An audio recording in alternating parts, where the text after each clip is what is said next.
evening and welcome to the Newshour Agenda. I'm Madhavdas GK. Viewers, Pakistan's clearly rattled, and to no one's surprise, India has vowed to avenge the loss of 26 innocent lives. Mitti mein mila denge is what the Prime Minister said. Chun chun ke marenge is what the Home Minister asserted. A desperate Pakistan is now appealing to the United States, Qatar and other countries. They want India to go easy on them and want a neutral probe into the Pahalgam attack. But now Pakistan is resorting to their familiar dirty tricks once again. They're trembling, fearing an imminent attack from India. So look at what they are doing. This is a Times Now exclusive investigation where a desperate Pakistan now wants to hack into systems of Indian Defence Forces, personal computers and phones of India's defence services to steal data from their personal devices. That's right. Pakistan's using the Crimson Rat strategy, operating out of Rawalpindi, to steal data from personal computers of Indian defence personnel in order to steal information on India's possible attack plans. What exactly does this entail? We'll tell you this. Breaking it up into the agenda, and this is what it is: to hack systems to learn about India's attack plans or any other intelligence that could help them. Steal India's military response blueprint is part of the plan, and their targets are spyware sent to Indian defence personnel. That's what they're using, because even the personal laptops and phones have been targeted, is the information that we have. The modus operandi is to use Indian servers and VPNs to send the spyware across, and this is being operated from Rawalpindi using Indian IP addresses to try and shield where it is originating from. That's the attempt really that is being done by them. But what really are we looking at in terms of what is the concern over here? And now this is what top sources are telling us. The fact that the remote-controlled infected computers could take place, that they can steal passwords, files and even emails if this is indeed successful, and that can involve the takeover of these infected computers, which would then be remote controlled. It's also going to be spying on the user's own activities, because remember, a lot of data, a lot of images, audio, etc. that today are shared through these devices. It could also end up locking of these infected computers if that is indeed successful. Extortion, payments, etc. could also be another important aspect of this. But let's look at another aspect in terms of what we are talking about. This is one modus operandi. There's another different one which involves phishing and fake websites. Now this is what we are talking about. Park-linked hackers setting up fake websites, and with these fake websites, the hackers mimic Jammu and Kashmir Police and the Indian Air Force websites. These are then used to hack into the armed forces computers. Using this malware, recruitment emails also used as decoys on forces. Job titles such as HOD Defense Admin used as decoy is what we are told, and all of that involving them clicking on those links, and then of course those malwares are used. But look at the fact that they are misusing J&K Police as well as Indian Air Force to try and send across this malware. Let's quickly take this across to our reporter who's joining us live at the moment. Tejasvi, this exclusive story that you're breaking, what are your sources telling you in terms of how many such attacks they've been able to avert in the recent days? Well, one thing is very much clear, that Pakistan very well knows that it is not in a condition to fight war against India, and that is why it is on and on indulging in such kind of digital infiltration into India's defense system. And not just once, but this has happened multiple times. And what we have been seeing, that Pakistan has been using spywares, malwares, not just that, but also in fact using the phishing attacks to attack the digital defense system of India. And they have been doing this since past many days. And why they have been doing this? Because they are completely rattled and terrified, because they know that India is going to give them a befitting reply, a befitting response. That is why they want to know that what is India's plan, and they are trying to steal the India's secret documents, India's secret defense documents that are digitally stored in the computers, in the laptops, and in the mobiles as well. So what they are trying to do is, they are very categorically and in a very organized way, they are carrying out such kind of phishing such kind of phishing attacks on the mobile phones of the security personnel, on the senior officials in Indian Army, in Navy, and in fact across the defense system of India, and they are trying to know that what is the next plan of India. However, till now what we are getting to know from our sources is that multiple times Pakistan has been trying to attack and know the future plan of India, but India has successfully tried to nullify all such kind of defense, all such kind of cyber attacks, all such kind of well, digital absolutely. It infiltration. shows the kind of desperation on part of Pakistan to try and not just access information, but also clearly breach India's cyber security. But those defenses have been strong. Apart from a few stray incidents, largely India has been able to guard against this. But Pakistan clearly fearing India's befitting reply to the Pahalgam terror strike. Thanks so much, Tejashree, for breaking that big story here on Times Now. We now open this up for debate. You're watching the News Hour at 10, debate number 1 on Times Now, Super Prime Time. Let's now go across to our guest. Professor Madhav Nalapat is Vice Chair of Manipal Advanced Research Group. Colonel Denny is a defense expert joining us. Advocate Prashant Mali is a cyber and data protection lawyer. Also joining us from Pakistan are Dr. Atikur Rahman, Professor of International Relations and Political Analyst.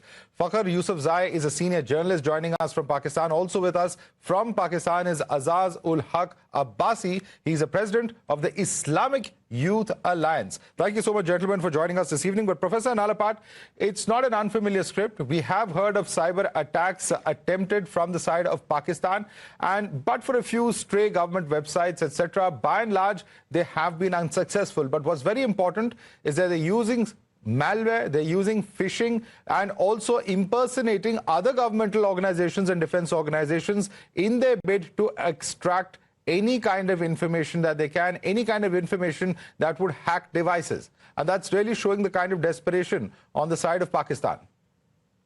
Madhav, there's no question they're desperate for a simple reason that their economy cannot stand a prolonged war. Frankly, our economy is in very much better shape, and we can go in for quite a prolonged war. And as a consequence, don't forget, cyber is an instrument of warfare, and cyber is an instrument used 24/7 throughout. So I think our country is becoming digitally very savvy. The digital world has spread to very large sections of population, literally in the hundreds of millions, and it will soon reach 1 billion. So the reality is that we have to be alive to cyber threats, and we have to be alive to the fact that the cyber world is a dangerous world and you have to know some of the rules to operate there. I think that needs to be a very high priority because, as you correctly said, they will seek to hack into our cyber, to get into our secrets. And of course, I'm happy that we have blocked almost all the attacks. We have a very strong cyber security system in place. And that system is quite effective. But if they do get through to some individuals, then we have a problem. Sometimes, for example, you get a call on a 92 number, which is very close to the Indian 91 number, and you pick it up. And then it tells you you're a government official, do this, do that. Well, please don't do anything of the kind on your mobile phone. Don't do anything of the kind unless you're absolutely certain of the identity of the other person. Otherwise, you may be in trouble. So I'd like to say, Madhav, first, I'm not surprised that these attacks have taken place. And yes, you're right. They want to know exactly what we are going to do. And let's assume that we have a basket of things that we are going to do. Well, they'll want to know at least some elements in the basket. Absolutely, absolutely. I'm going to come into the specifics of what is the information they're trying to access, but let me bring in some of our guests from Pakistan. Dr. Atikur Rahman, why this desperation, sir? Just look at this screenshot that I'm going to show you. It's showing very clearly that these are attempts coming in from Pakistan, Rawalpindi to be specific, and the attempt to mask it with an Indian IP address has clearly been exposed over here. Okay, first of all, I would like to thank you so much for inviting me. This is important. First of all, I would like to let you to read about the cyber warfare and the nature of cyber warfare. It's too difficult to identify the sources or to pose the responsibility to a single element. And sometime in the cyber warfare, it happens the hacker, they intentionally leave the fake identity. And on the other hand, when the temperature of two states is that much high, so there's a possibility of number of covered third elements which can start operating in order to creating the misperception. So I advise you to adopt a wise strategy on the pragmatic basis. No, we are very wise, sir. We are very wise in terms of defending ourselves, and I'll teach and I'll tell you. You've probably not heard the story. So let me tell you, there are two types of attacks that are happening. One are the kind of malware planting attempts coming in from Rawalpindi, which is a very poorly guided one because you have not been able to. You're trying to put out an Indian ISP and that's not worked. The Indian IP address, I beg your pardon, that's not worked because you're using Pakistan telecommunication as your ISP. Listen, calm down and listen. Listen to what the facts are before you jump to judgment. The second thing is that the servers of these fake websites of JK Police, etc., are all in Bulgaria. So you're absolutely right. Pakistan is using another country, Bulgaria, to host these fake websites through which it is trying to carry out phishing operations. Deny that, Mr. Atikur Rahman. So please, इस किस्म के manipulative report जो है ना उनको mention करना please कोई एक wise strategy adopt करें. आपके जो sources हैं इनकी credibility जो है वो challenge internationally हो चुकी है. EU की disinform lab की जो report आई थी couple of years back उसको थोड़ा जाके देख लें आप. सर हमें पता है सर सारी डिसइंफॉर्मेशन लैब्स की रिपोर्ट्स हमें पता है और सबसे ज्यादा डिसइंफॉर्मेशन पाकिस्तान से आता है. ये तो आप हमें ना सिखाएं प्लीज. आप सबसे पहले ना सिखाने की कोशिश करें कि सबसे ज्यादा डिसइंफॉर्मेशन कहां से आ रहा है. But let's get in the expert on cyber and data protection, advocate Dr. Prashant Mali. Dr. Prashant Mali, are these facts so difficult to believe? As our Pakistan guest, of course, one can understand why he would want to deny them. But the very fact that such phishing attempts are carried out, such malwares attempted to be planted on devices, do you have any reason to suspect the veracity of these reports? Transparent tribe is what they identify themselves as. And then they propagate this crimson rat. Rat is remote access Trojan. And this, which they are spreading across, to exfiltrate files, to take your screenshots of your mobile phones, to download files from your mobile, etc. So this is an espionage which is done when there is not an actual war. So cyber war, before declaring a war, the warfare is going 24/7 all the time. And the guests on our debate may not be aware, but many countries, when they target other countries, they don't use their own servers, they don't use their own infrastructure. It is always used somebody else's infrastructure because attribution, what he was saying right now is also right. You really can't attribute to somebody. So because the attribution gets so bad, they try to use somebody else's attribution. And for Pakistan in specific, they have other countries at their disposal. They can use North Korea, they can use China, they can use Iran, they can use Turkey. There are cyber armies present there and they are available for hire, specifically from North Korea. And they can use and they can do this mischief. If possibly if they're not paying them, they will pin it to Pakistan so that we decode it that Pakistan has done it. So this is also going to be a case where the payments were not made to North Korean hackers or North Korean teams and they pinned it to Pakistan so that we decipher it so easily. Right. And in fact, let me cite some examples of public reports. Fakhar Yusufzai, you're a senior journalist. I'm quoting from Express Tribune, and you can verify these reports. Because just on the 29th of January, these reports had come out that on 26th January, Pakistan hackers have claimed responsibility of hacking over 2,000 Indian websites. And they've gone on to use these handles called Striker Root, Kashmiri Cyber Army, Pak Cyber Expert, Hunter Gujar, and the operation was named Operation 26 January. You yourself, your own country's hackers are publicly doing this. Where is the question of denying it? Actually, first you talk about the right now and nowadays situation, Pakistan versus India, which is almost from both the sides. We are getting the news of wars. But right now, you put a story from January or February might be possible. I didn't read that story. I asked you a question on January, but the story is from now. It's on what has happened following the Pahalgam terror attack. It's a Pakistani newspaper. I will not deny deny that. But the thing is, as well as you are talking about the Pakistan cyber attacks on India, we have listened about the India, that India is very advanced in information technology, and we should learn something from them. Yes. If Pakistan cyber attackers are attacking your military websites and things like that, of course, I really amazed. Really, I really yeah, amazed. we've been able to defend against it. That's the whole point. Because you're trying very hard, but you haven't been successful. No, they will be very much like your Chinese tanks, which will probably explode in your face right. if you fire from the turrets. Because we are facing so many problems here in Pakistan, like a firewall, things like that. We are facing these type of things here in Pakistan. We cannot access the Twitter on the Pakistani IPs. Of course, if they are advanced like that they are attacking the country who exporting more than $200 billion to the world. Yeah. Of course, it is. Believe me, I'm shocked to listen this. No, don't be shocked. I'll explain it to you how it works. You attempt an attack. The attack fails because of our superior cyber defenses. So don't be shocked. We are talking about the attempts coming in from across the border, and that's what we are just trying to highlight, how desperate people are and how desperate they are to try and fish for information. And let me bring in Colonel Dini. Perhaps he can explain it better to you. Colonel Dini, he doesn't understand perhaps how cyber attacks work and how warding off these cyber attacks work, which is what we're talking about. Because clearly this data has not gone out, which they were attempting to steal from us. Would you like to explain? I'd just like to clarify in terms of facts, since we're speaking facts, this Express Tribune report is from 2014, January 26. Just to clarify. Colonel Dini, please. He's actually a very good man, so that he will not be able to lie. That is why he is not able to, deny whatever we have said. So that is why, he's actually, agreeing that there is some attacks which is coming from Pakistan, which is like Professor Dalapat also mentioned.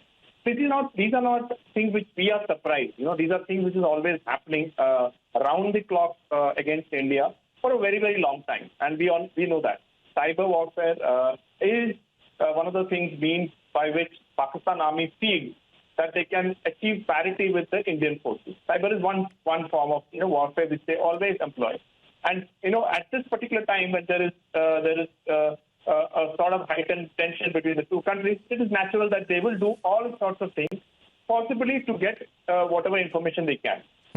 But Madhav, more than that, I find the other nefarious activities which the Pakistan ISI does inside India is much more dangerous.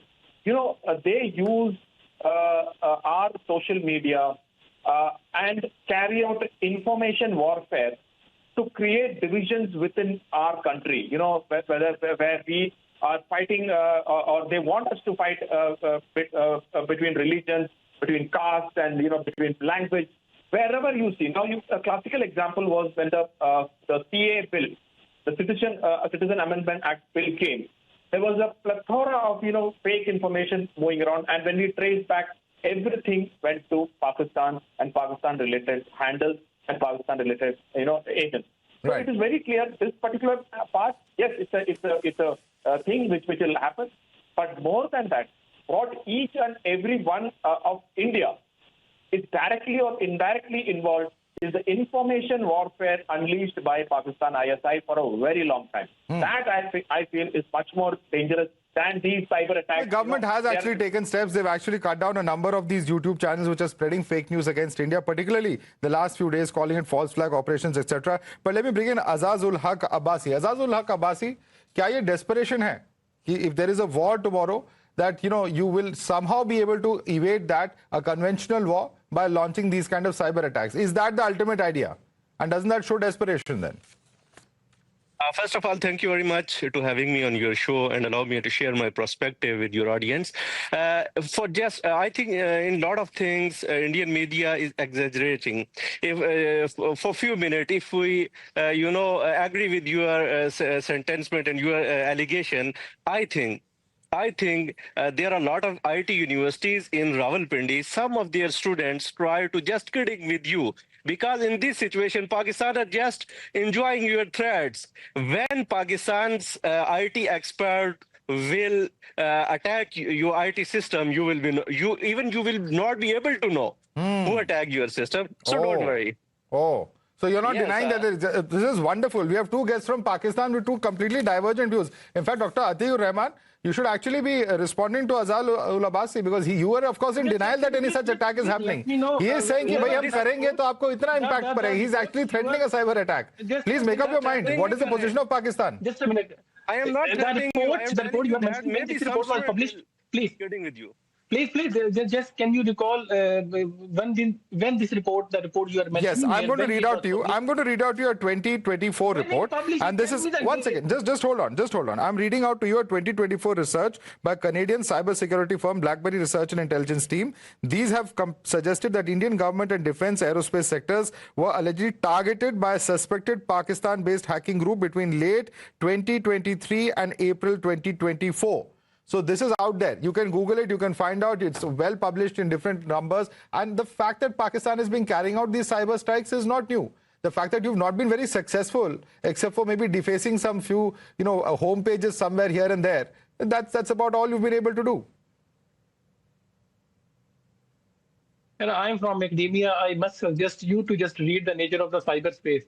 That's why I'm again and again asking you to adopt a wise and a pragmatic approach while discussing such issues under such, high temperature. So, why you are manipulating everything? Okay, the two states having their number of disagreements, and they are having their, history of the disagreement. So what is the wise strategy you are advising? Here you have an IT expert. Dr. Prashant Mali responded to your questions. Your track record is very well known, sir, as a country that has hackers for hire. The whole world knows the truth about Pakistan. It's well documented. It's very well documented. Why are you in denial? Try to be a balanced. No, why are you in denial, sir? Prashant Mali, would you like to respond to him? He is a man completely in denial. He says we should be balanced. There are attacks happening on us and we shouldn't talk about the attacks also. We are so balanced that भाई हम पे आके attack करो और हम उसके बारे में नहीं बोलेंगे. हम इतने अच्छे बच्चे हैं जी. आप अटैक करते रहिए. What is this? What this is, the amount of attacks will suddenly also increase because they need a lot of information. So information is, you send this kind of remote access Trojan and then get a lot of information from various phones. So now, in fact, Indians or every citizen using getting such kind of messages like, Pahalgam report, etc.pdf files or PowerPoint files or video files, they should be aware by this program, they should be made aware that don't download such kind of PDFs and such kind of PowerPoint files, because it will have Trojan, which will get a remote control to the hackers from whichever country they are trying to access your mobile phone for gathering information. So this war is going to escalate. It is going to escalate between Pakistan. It is going to escalate between hackers for hire, and it is going to escalate between all those community which wants data now and which wants. See, now this is more of an optics.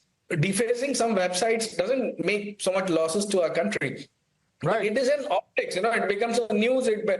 People who are not that IT security aware, they feel something bad has happened, a big attack has happened, and nothing great happens. Sometimes we have fake websites shown to these hackers which they come and deface, and that are no actual websites also. Those are honey traps for them. But they do it and then they publicize it. And it gets picked up by media too, international media too. So it is more optics, which is information warfare, which they want to find. So we need to be aware. India needs to be aware. Users needs to be aware when such kind of warfare is being played in the war game. And in fact, let me bring, since you're such a proponent, Dr. Atikur Rahman, of being balanced and being fair, let me ask you a very, very balanced question. Here you have India, which has signed multiple bilateral agreements on cyber diplomacy on regional international level, including information sharing, cyber attacks, protective measures, as well as law enforcement in the cyber realm with US, with Japan, with UK, with Australia and Israel.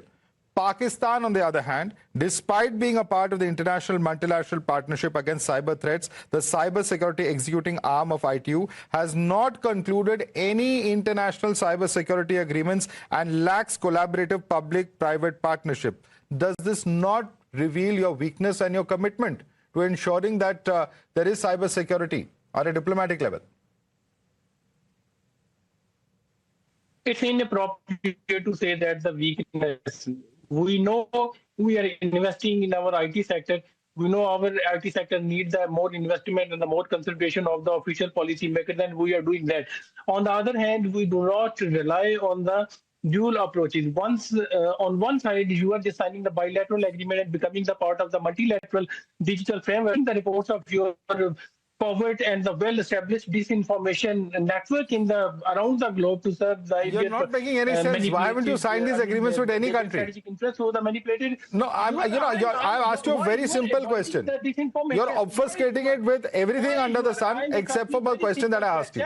Stop glorifying your dual approach. On the one hand, there is no dual approach, sir. We are very, very clear. Stop showing your fear so publicly on national television. Let me bring in Professor Nalapat on this. Professor Nalapat, it's a very simple question I've asked.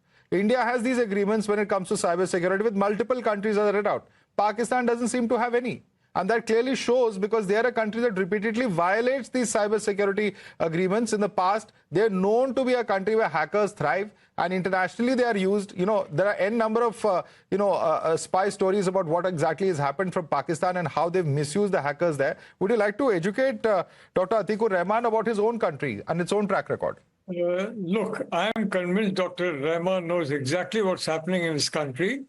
But obviously, if he says that on an Indian TV channel, or most likely even a Pakistani channel, well, I think I would hesitate to put a life insurance policy for Mr. Rahman. So I can understand why he's speaking the way he is.